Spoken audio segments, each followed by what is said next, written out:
Hello hello and welcome to another episode of learning philosophy from scratch. एंड आज हम बात करने वाले हैं अनैक्सिमेंडर के बारे में। तुमने थंबनेल और टाइटल तो देख ही लिया है, मैं क्या ही सस्पेंस बनाऊं।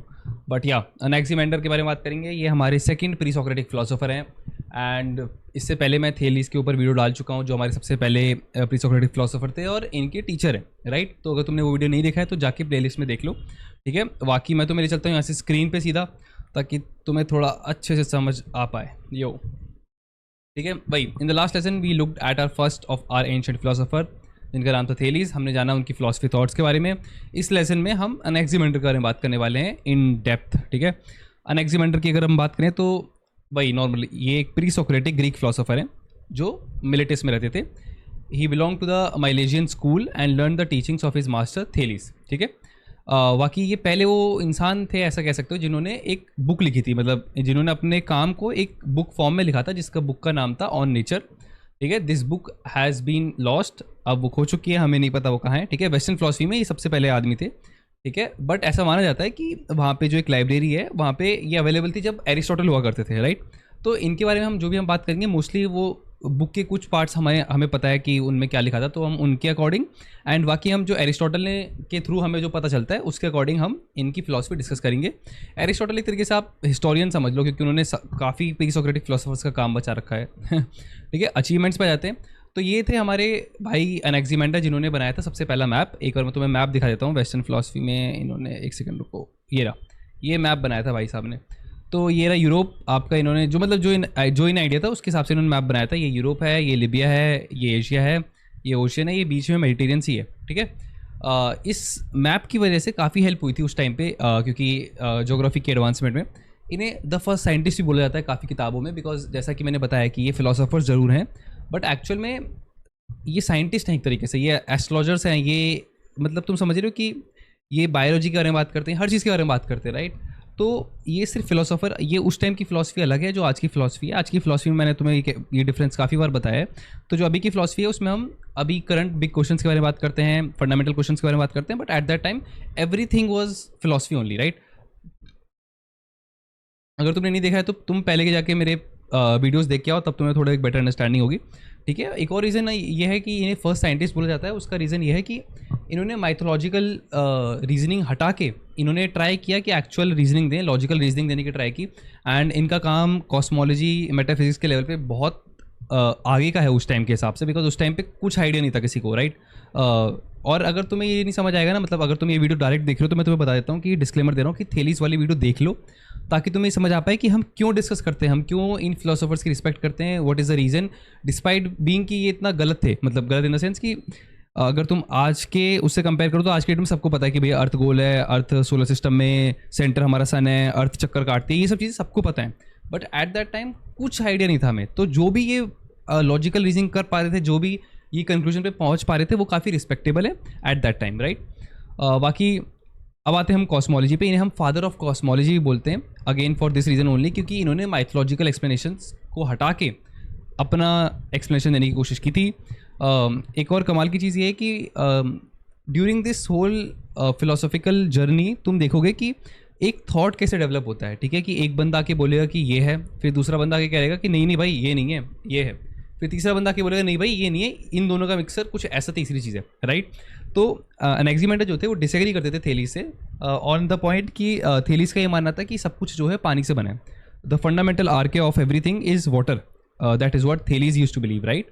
बट अनैक्सिमेंडर ने बोला कि नहीं भाई ऐसा तो नहीं है, ऐसा नहीं है। फिर इन्होंने बताया कि मतलब इनकी, मैं तुम्हें बताता हूँ कि क्या थॉट रहा होगा इसके पीछे, ये बताने के पीछे। देखो पहली बात तो यही कि वाटर इन इटसेल्फ लिमिटेड है, बट ये यूनिवर्स अनलिमिटेड है, ठीक है।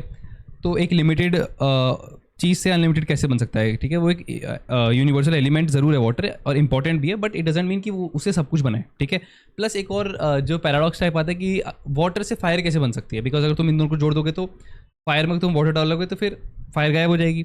तो वाटर से फायर कैसे बनी, ये भी एक क्वेश्चन था। तो दैट्स वाई उन्होंने बोला कि नहीं भाई वाटर तो नहीं है, ठीक है। इन्होंने बताया, इन्होंने अपना ही एक नाम दिया, ठीक है। Instead he use the word apeiron as to define the fundamental principle of all things, ठीक है। इन्होंने बोला कि भैया एक एपिरॉन नाम का एक एपिरॉन चीज़ है जो फंडामेंटल आर्क है ऑफ एवरीथिंग, जिससे पूरा यूनिवर्स बना है। एंड इसका जो एंशियंट ग्रीक ट्रांसलेशन है उसका मतलब होता है द इनफाइनाइट, ठीक है। तो प्रॉपर्टी ऑफ दिस एपिरॉन वाज कि ये इनफाइनाइट है, ये टाइमलेस है, ये शेपलेस है, फॉर्मलेस है, और इसका कोई ओरिजिन नहीं है और इसका कोई एंड नहीं है। मतलब ये हमेशा से था और हमेशा ही रहेगा, ठीक है। अगर तुम ये सुनोगे तो तुम्हें काफ़ी सिमिलर लग रहा होगा कि भारतीय दर्शन में जब हम ब्रह्मा की बात करते हैं, मतलब भारतीय दर्शन में जब हम बोलते हैं कि ब्रह्मा हमेशा ही था और हमेशा ही रहेगा, ठीक है, तो ये काफ़ी सिमिलर है। But the only difference here is कि ब्रह्मा के बारे में हमें पता है कि मतलब एपिरॉन के बारे में हमें ये नहीं पता कि ये कॉन्शियस था, कि ये कॉन्शियसनेस इसमें थी या नहीं, ठीक है। क्योंकि ये क्वेश्चन हो सकता है कि अगर सब कुछ एपिरॉन से बना है, एंड मोस्टली लोग ये मानते हैं कि एपिरॉन वाज मतलब नॉट अ कॉन्शियस एलिमेंट, ठीक है। तो एक अनकॉन्शियस चीज़ से कॉन्शियसनेस कैसे आ गई, क्योंकि हम भी एपिरॉन से बने बट हमें तो कॉन्शियसनेस है। तो ये क्वेश्चन है जो हमें सोचना चाहिए। बाकी इन्होंने वही लिखा है इसमें, what he believed was the principle was everlasting in time, कि इसका कोई टाइम नहीं है, एपिरॉन हमेशा के लिए था, हमेशा से है और हमेशा ही रहेगा, ठीक है। ऑल्सो एनेक्सीमेंडर को हम पहला फिलोसोफर बोलते हैं जिन्होंने एब्स्ट्रैक्ट पे काम किया। मतलब इससे पहले थेलीस थे, उन्होंने नेचुरल बात की, उन्होंने वाटर के बारे में बात की। वाटर तुम्हें पता है वाटर क्या है, ठीक है, तुम बॉटल में देख सकते हो, तुम किचन में आके देख सकते हो कि भाई पानी कैसा दिखता है, क्या है।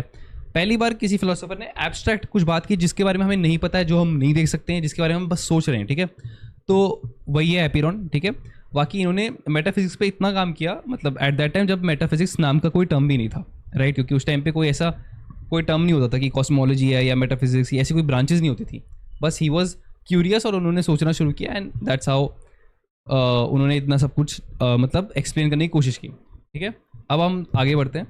According to Anaximander, the life and adaptation of life and death, all the beings who are connected with these threes have been produced by infinite, ठीक है, वही जो एपिरॉन है हमारा, ठीक है। इसे हम बोलते हैं evolutionary theory of Anaximander. Also he was very clear with that कि the apeiron was not God, ठीक है, वो फॉर्मलेस है, उसकी कोई फॉर्म नहीं है, वो इंसान जैसा नहीं है, वो भगवान नहीं है। क्योंकि उससे पहले माइथोलॉजिकली हम मानते थे कि एक ज्यूस है, एक ये भगवान है, एक ये गॉड है, ठीक है। उन्होंने बोला कि ये कोई गॉड नहीं है, इट्स एन एनर्जी, ठीक है। He says it's neither water nor any other element but a substance different from them which is infinite, from which arise all the heavens and the world within them, ठीक है। Anaximander understood the beginning और first principle to be an endless. Apeiron is subject to neither old age not decay, जैसा कि मैंने तुम्हें बताया कि उसका कोई ओरिजिन नहीं है, क्योंकि जिस चीज़ का ओरिजिन होता है या जिस चीज़ की शुरुआत होती है उसका एंड भी होता है। तो उन्होंने बोला कि ये हमेशा से था और हमेशा रहेगा, ठीक है। अब हम थोड़ा आगे आते हैं, इसमें हम बात करेंगे कि उनकी एक और थ्योरी थी और उनके हिसाब से कैसे ये यूनिवर्स बना होगा, ठीक है, उनके हिसाब से। अब अगेन तुम ये बोल सकते हो कि ये वैलिड नहीं है, हम क्यों जान रहे हैं इसके बारे में, but it is very interesting to see कि जब आपके पास कोई डेटा ना हो आपके थॉट्स कैसे होते हैं, ठीक है। उस टाइम के हिसाब से he is trying his best, right. ये तो अपना बेस्ट ट्राई कर रहा है कि भाई मैं एकदम यही मैं पता लगा लूँ कि कैसे अर्थ है, क्या है, मतलब, बट स्टिल वो कितना गलत है वो तुम अभी देखोगे। But it's very interesting to see कि हाउ थॉट डेवलप, कि कैसे पहले एक इंसान ने सोचा, थेलीस भाई साहब ने सोचा कि भैया धरती है चपटी, ठीक है, इट्स फ्लैट, एंड वो हवा में तो रह नहीं सकती। अगर कोई चीज़ मैं छोड़ दूँ, ये चीज़ अगर मैं बोलूँ कि हवा में, तो हवा में नहीं रह सकती, इसके लिए कुछ सपोर्ट चाहिए। तो उन्होंने सोचा कि भैया धरती जो है पानी पे तैर रही है, ठीक है। बट फिर ऐसे हम आगे बढ़ेंगे, फिर हम जानेंगे कि एनेक्सीमेंडर भाई कहते हैं कि नहीं भैया पानी पे तो नहीं चल रही धरती, ठीक है। क्योंकि अगर पानी पे चल रही है तो हमें ये बताओ कि पानी फिर किस पे टिका हुआ है, क्योंकि धरती अगर पानी पे टिकी हुई है फिर पानी किस पे टिका हुआ है, और पानी मान लेते किसी एक्स पे टिका हुआ जो हमें नहीं पता, तो वो एक्स किस पे टिका हुआ है, तो ये फिर एंडलेस लूप बन गया ना। तो वो आके पहले तो ये बोलते हैं कि भैया नहीं, धरती चपटी नहीं है, धरती जो है सिलेंड्रिकल है। सबसे पहला उनका ये पॉइंट होता है। दूसरा ये पॉइंट होता है कि भैया वो पानी पे नहीं तैर रही है, ठीक है। वो उनका मानना होता है कि it is equi distant from everything, तो उसे कहीं जाने की जरूरत नहीं है, वो चाहे तो मतलब वो बिल्कुल सेंटर में है, एंड वो कहीं भी जाएगी उसे, मतलब वो एकदम इतना सेंटर में है कि उसे कहीं जाने की जरूरत नहीं है, तो इक्वी डिस्टेंस से दैट्स वाई वो मूव नहीं करती है और इसलिए वो हवा में लटकी हुई है। तो ये उन्होंने मान लिया, ठीक है। अब उन्होंने जो मतलब जो उनकी कमाल की बात आती है, मतलब जो काफ़ी इंटरेस्टिंग है जानने में कि उन्होंने कैसे सोचा होगा। मतलब ये वो इंसान है जिस टाइम पे कोई साइंस नहीं, कोई डेटा नहीं है, किसी को कुछ पता नहीं कि अर्थ कैसी दिखती है, तो इन्होंने कितना इंटरेस्टिंग सोचा। अब हम वो जानेंगे, इनकी फिलॉसफी, इनका मेटाफिजिक्स समझते हैं हम क्या था, ठीक है। तो इन्होंने सोचा कि ये जो अर्थ है ना, ये बेसिकली ऑपोजिट फोर्सेस के एक्ट करने से बनी है, समझो। और वो ऑपोजिट फोर्सेस क्या आती हैं कि हीट एंड कोल्ड, ठीक है, ड्राई वेट, ठीक है। तो हीट एंड कोल्ड का क्या हुआ, इन्होंने ये माना, मैं तुम्हें एक बार डायग्राम दिखाता हूँ, मैं एक सेकेंड। ये है डायग्राम, ठीक है। बहुत इंटरेस्टिंग है, तो मज़ा आएगा भी जानने में, ठीक है। ये है हमारी सिलेंड्रिकल अर्थ, ठीक है। तो मैं तुम्हें शुरुआत बताता हूँ, ओरिजिन इनके हिसाब से कैसे हुआ यूनिवर्स का, ठीक है, इनके यूनिवर्स का, हमारे यूनिवर्स का नहीं, इनके यूनिवर्स का, जो मतलब जो ये सोच के बैठे हैं। तो ये है हमारी सिलेंड्रिकल अर्थ सबसे पहले, ठीक है। इस अर्थ पे यहाँ हम रहते हैं ऊपर को, ठीक है। मैं थोड़ा जूम कर देता हूँ, थोड़ा अच्छे से समझ आए एक बार, एक सेकेंड, हाँ। तो यहाँ हम रहते हैं, ठीक है, ये हमारी अर्थ है, ये, ठीक है। और अब इन्होंने बोला कि एक बार हम ये इग्नोर कर दो, ये जो रिंग्स है इन्हें इग्नोर करो, बस ये सोचो कि ये अर्थ है।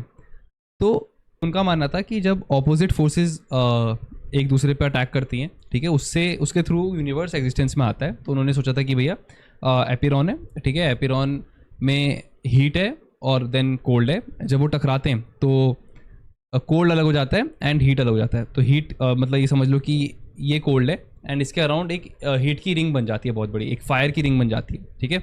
और ये अर्थ है उनके हिसाब से। अब इसमें जो पानी है वो इस फायर की रिंग की वजह से इवेपोरेट होता है एंड इवेपोरेट होके वेपर्स बनता है, ठीक है। वेपर्स होके वो ऊपर जाता है एंड इन्होंने उसे डार्क पेपर कहा है, ठीक है। एंड इसकी वजह से टोटल वो मानते हैं कि 3 रिंग है, 3 फायर की रिंग है अराउंड में, ये सेंटर में अर्थ है, ये साइड में 3 अराउंड 3 रिंग्स हैं।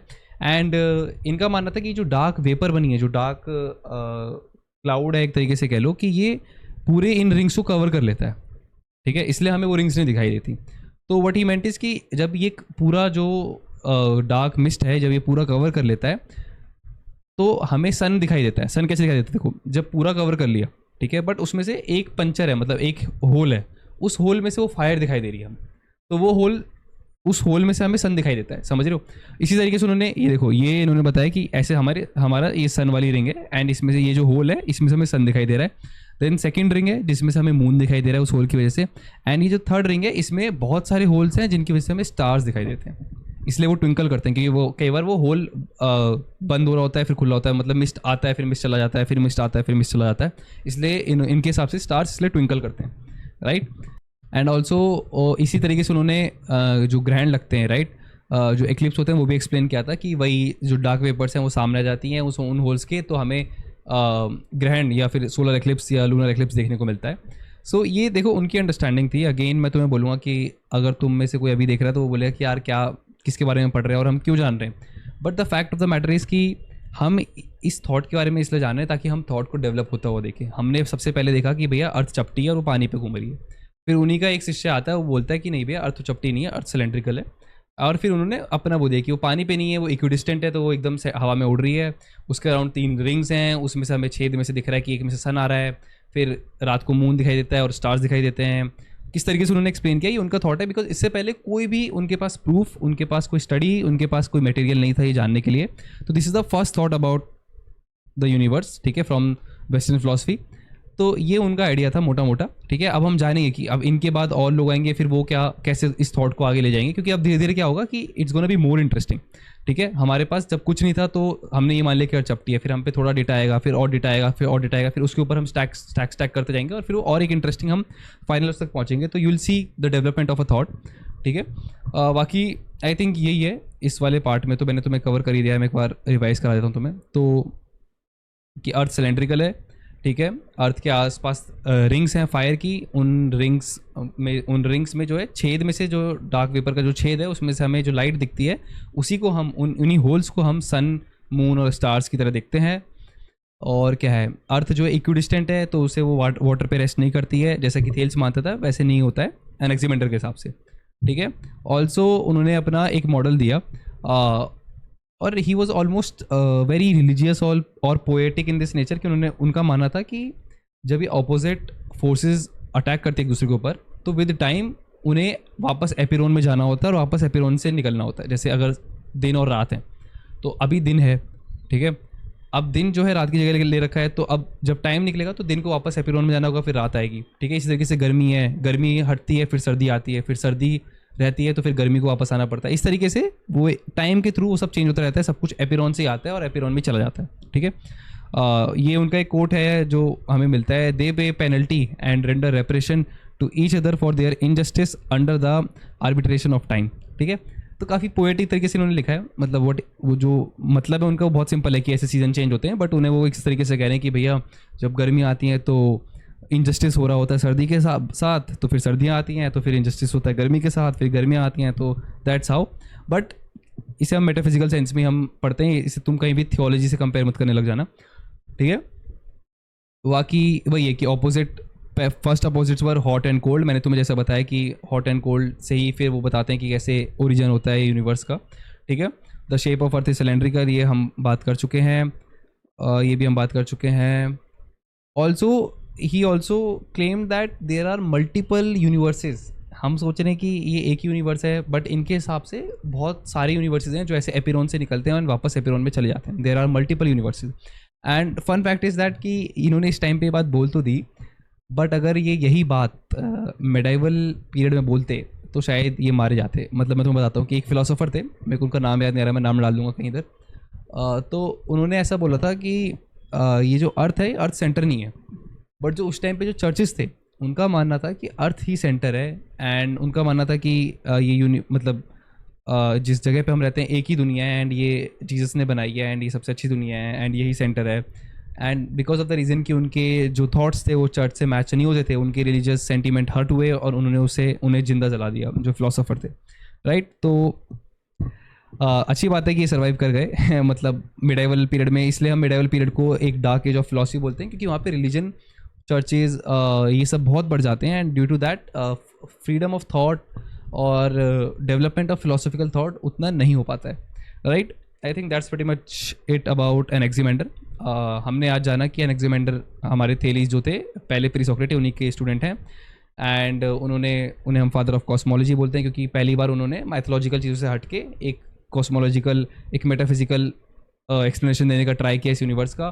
फिर हमने जाना कि उनके हिसाब से कैसे ये यूनिवर्स फॉर्म होता है, कैसे 3 रिंग्स हैं उन 3 रिंग्स के थ्रू हमें सन दिखता है, मून दिखते हैं, स्टार्स दिखते हैं, ठीक है। एवरीथिंग उन्होंने जो उनका थॉट था, जैसे उन्होंने बिल्ड किया, वो हमने जाना आज, ठीक है। नेक्स्ट वीडियो में हम बात करेंगे एनेक्सिमेनीज के बारे में, एंड उसके बाद हम बात करेंगे पाइथागोरस, जो हमारी मैथ्स के बुक में थे सार सबको पता ही होगा उनके बारे में, तो ठीक है। तो उनके बारे में बात करेंगे, वो भी एक फिलोसोफर ही थे, ठीक है, मैथमेटिशियन थे, उस टाइम पे सब कर रहे थे ठीक है।